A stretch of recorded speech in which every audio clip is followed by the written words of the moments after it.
एक छोटे से गांव में अर्जुन नाम का एक लड़का रहता था। उम्र लगभग 16-17 साल। दिल से अच्छा, मगर दिमाग हमेशा उलझा हुआ। वो अक्सर खुद से पूछता, मैं खुश क्यों नहीं रहता।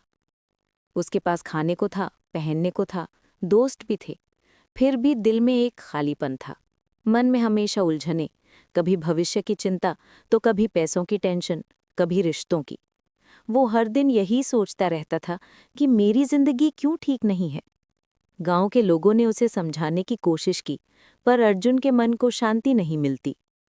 एक दिन उसे किसी ने बताया, पहाड़ी के ऊपर एक बूढ़े साधु बाबा रहते हैं। कहते हैं कि उनके पास सुख शांति का रहस्य है। जो भी उनसे मिला हल्का होकर लौटा। अर्जुन ने तय किया कि वो भी जाएगा। अगले दिन सुबह वो पहाड़ी की चढ़ाई शुरू कर देता है।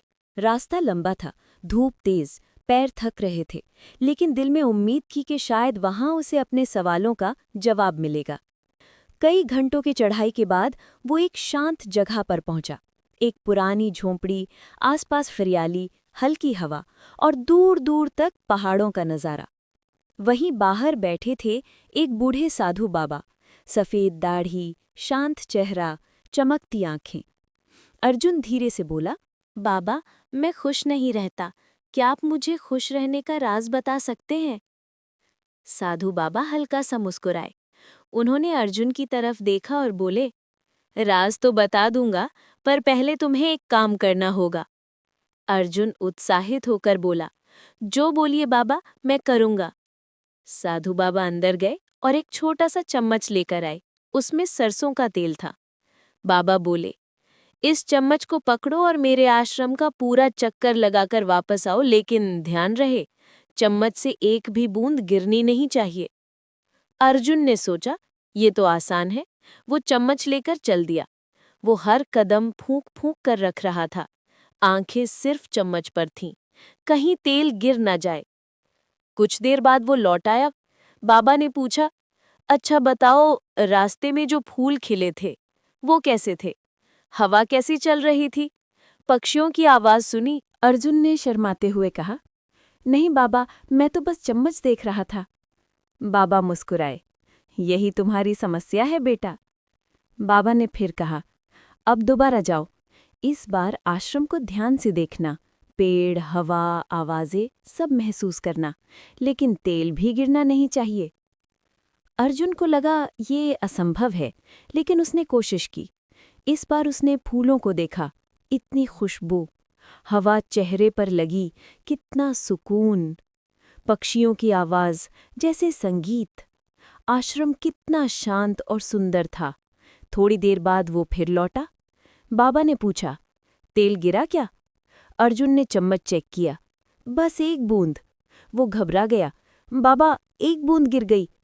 बाबा हंस पड़े, और तुमने जीवन का पहला सबक सीख लिया। साधु बाबा ने अर्जुन को अपने पास बिठाया और धीरे से बोले, जिंदगी भी इसी चम्मच जैसी है। अर्जुन चौंका, कैसे बाबा? बाबा बोले, देखो बेटा, अगर तुम सिर्फ समस्याओं को देखते रहोगे तो जीवन के सुंदर पल, खुशियां, अवसर सब छूट जाएंगे।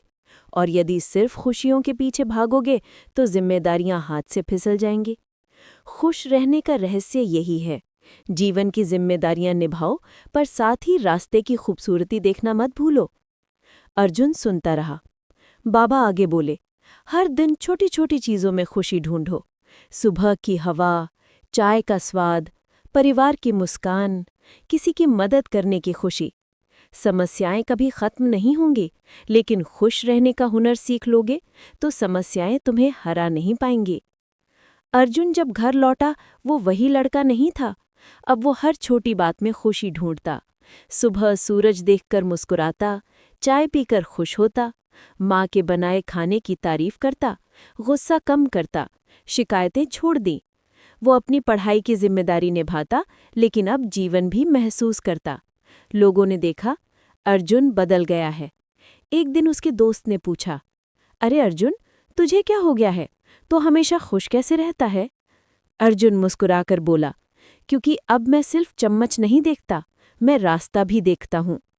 कहानी का संदेश है, खुश रहने का सच ये है, जिम्मेदारियां निभाओ, लेकिन जीवन की खूबसूरती भी देखो।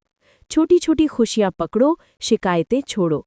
समस्याएं रहती हैं, पर दिल खुश रहने का हुनर सीख ले तो सब आसान हो जाता है।